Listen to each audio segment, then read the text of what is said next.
Hey ladies and gentlemen, welcome back to the channel. As always, it is Nick here, back with your daily crypto news and analysis. And today we're going to be talking about Xinfin and XDC. So sit back, relax, and before we fully jump on into this video, I do just want to ask guys, could please leave a like on this video. It does help the channel grow immensely. And of course, I always do greatly appreciate it. Now, overall, today I am going to be addressing, the idea on one, everyone's overlooking Xinfin and XDC.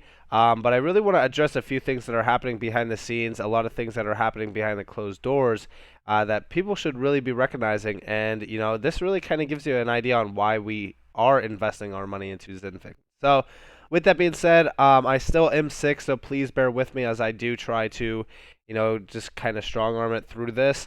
But overall, I do want to focus on XDC's price real quick. So, this is sitting at around 6 cents still.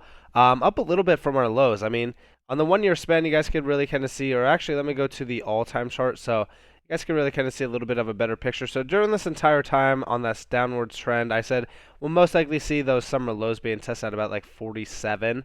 And we actually see, it was like around like 46 where we kind of settled at. Ultimately, hey, it is what it is. I think that this is one of those assets that is getting overlooked. I mean, $4.6 million in 24-hour volume is pretty low compared to most assets. And honestly, for what Xinfin or XDC is really kind of doing, I think it's extremely undervalued. I think that the volume should be way more. I think that once this really gets a strong market listing, aka an exchange listing, I think that that's when we're going to see a lot more volume in, because right now like Gate.io and KuCoin are like the only ones really offering massive volume for this. Kind of see that there's a few other ones that have a lot of volume in, like for example like BitTrue and stuff.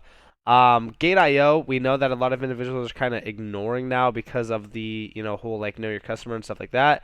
I just think that this needs a lot better, exchanges. I think that when we're talking about exchange listings, I think that we really need some top tier ones, and they will obviously happen in time. I just think that the overall attention behind XDC is a little bit limited right now. But we have been seeing a few changes. So current top 10 coins by Galaxy Score, XDC was number one. This is pretty significant compared to the other projects that are here. But I'm actually very excited, to say the least, for the future of XDC when we are talking about the demand behind it, because we are still very early in terms of the Xinfin network and XDC as a settlement token on it. I would say that this project is still in its infancy stages. I think a $724 million market cap is fairly low for XDC and Xinfin. Of course, is there better ROI elsewhere? 100%. You guys could probably get into something that has a lot less market cap, but I still think that this is going to provide massive amounts of ROI, especially if this is going to do something similar to like XRP's run during 2017 and 2018. Now let's talk about a few things. So first off, shout out to Crypto KJ2. But we do say I'd consider reading this article if you haven't already. This is basically that breakdown of what's to be expected on Xinfin. So first off, that private-public network is something that we recognized very early on needed to be in place in order for financial institutions to come on board. XDC Network has chosen as the first blockchain company to join the Global Trade Finance Distribution Initiative. Members include a ton of banks, as you guys do see.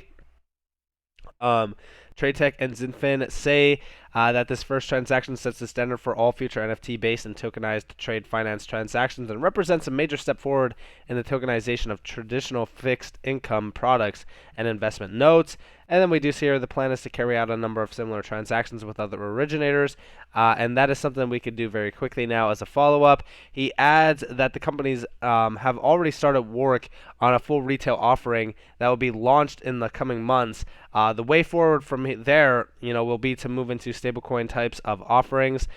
This would create tremendous value for all investors. TradeTech says that the additional originators are expected to join the platform over the coming weeks. So again, a lot of stuff to look forward to. I would say that when we are talking about this also in terms of like retail use cases, it is a major demand for Xinfin. And the reason for this is that XDC as a token, but also Xinfin as a network is very boring for an investor, right? Traditional investors, I say. Because a lot of us that are investing into XDC understand utility, understand that this is a very, very critical project to have money in when we are talking about the coming, digitization of trade finance, and of course these major adoption areas for crypto and also digital assets in general. So we recognize the value behind XDC and Xinfin. But to the traditional individual, all right, that's thrown their money into like the top 10, right? Because this is where, this is like all the flashy money is, except for XRP. Like XRP is still kind of, speculated and overlooked a little bit more. But, like how many individuals probably threw their money into Solana at the all-time highs or Dogecoin at the all-time highs? Like these are assets that aren't, in general, like boring. Like these are marketed to make money for like the individuals that are early on. The marketing tactics behind these are just like kind of hype and substance that really isn't. There's not much substance there, but they just kind of hype what they have, and it works. But that's exactly why Xinfin or XDC is really not in the top 20, in the top 50, because it's not getting much marketing and hype, and the hype behind it is just kind of boring because it's all focused on institutional money and stuff. But that should show you a clear path ahead.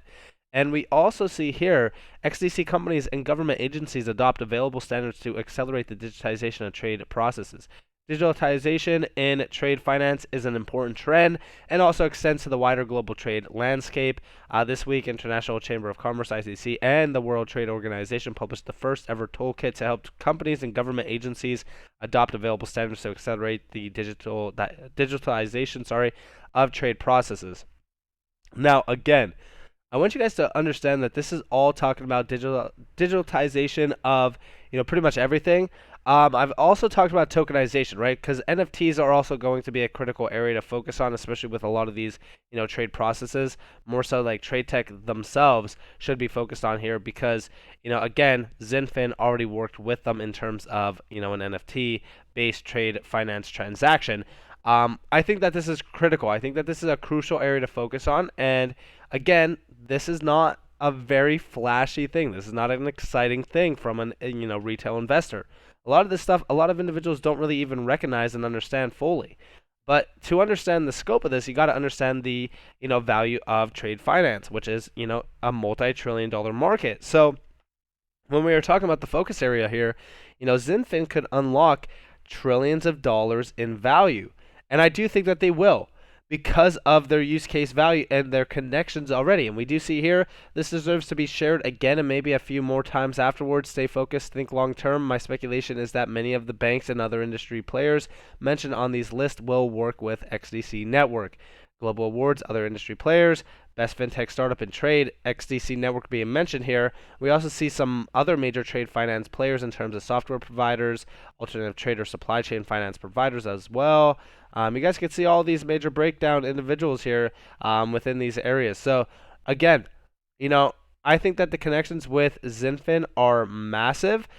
In fact, through the ITFA, so let's actually talk about this.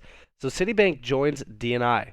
Now, we do see a quote here says Andre Casterman. Now, this is where the connections really kind of unfold.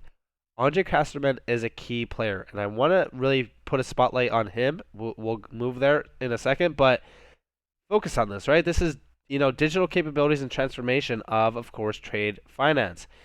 I'm delighted to welcome the Citibank team to our global community of trade experts driving the global adoption of MLETR compliant trade instruments. As we apply DLT-based original technologies to both documentary trade and open account flows, financial institutions will be able to extend the benefits of new digital options to their clients. Now, I want you guys to understand that this is talking about DLTs, all right? DLT-based original technologies. Now, this is most likely through Xinfin. The reason why I say that is because of who Andre Casterman is. Now, let's talk about the ITFA, right? So here we go to their About section, and we see their board members. So, again, major banks, as you guys do see. You guys can see them. And here we have Andre Casterman. Now, this, when I talk to you guys about Andre Casterman, he is such a critical player for Xinfin, and I've mentioned this multiple times. It's not because of his background with like Swift and stuff like that, but it's actually his background with Xinfin. If you go to his LinkedIn, right, we can see him. Here he is. Look at his About section. You guys can see his experience and stuff like that. The major area that I want to focus on is Xinfin. So he's working with them as a fintech advisory on tokenization and digital asset technology in general. Tokenization is the critical area here to really focus on and really put a limelight on. Of course, he does already work with the ITFA, World Trade Organization, Trade Finance Expert Group, International Chamber of Commerce as well, Anigio as well, Trade Tech.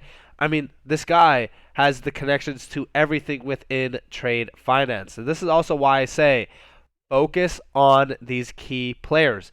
Andre Casterman, in my opinion, is a key player, especially considering the fact that he is even talking about the TFD initiative webinar that is taking place on the 13th, focusing on, of course, trade finance. And he says that it will be restricted to the TFDI members and Xinfin official community and preview our brand new trade finance tokenization service, a world first ever.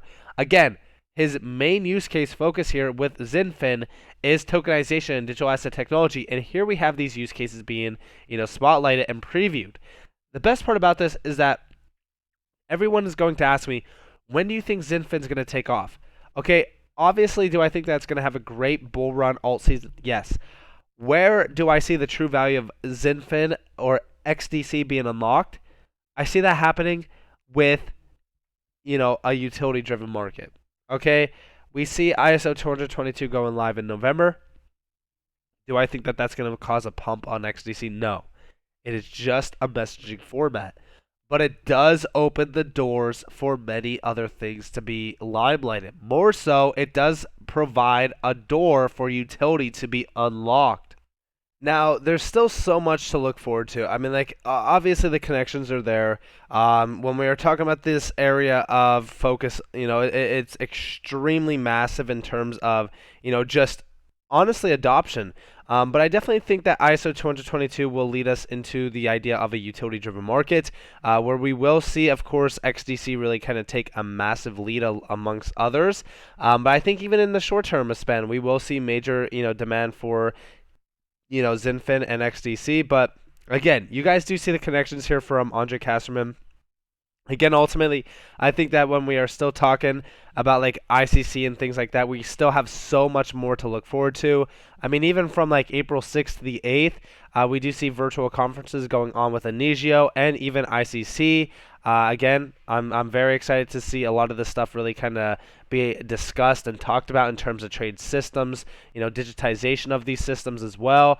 All of this should be definitely focused on Xinfin. And if you guys haven't already done some, research on Xinfin and XDC, I definitely advise you guys to do so. I think that this is extremely undervalued. I mean, at 6 cents, even roughly around 6 cents, I think that this is extremely undervalued. We hit around roughly almost 20 cents in terms of the all-time high. I think that this could easily hit 60 plus cents to make it a 10x opportunity. Of course, do your own research, know what you guys are holding, know what you guys are investing into. Don't just invest just because anybody's talking about it. But I definitely think that this is one of those solid assets that are similar to XRP, XLM, and things like that that have a ton of upside potential. So with that being said, I hope that you guys enjoyed this video. If you guys did, definitely leave a like, subscribe, to notifications on if you guys want more free content. You guys are more than welcome to follow me on Twitter and join the free Discord down in the description below. As always, up to you all. Have a beautiful day or a beautiful night wherever you guys are in this beautiful world. This has been Nick. Peace out, guys.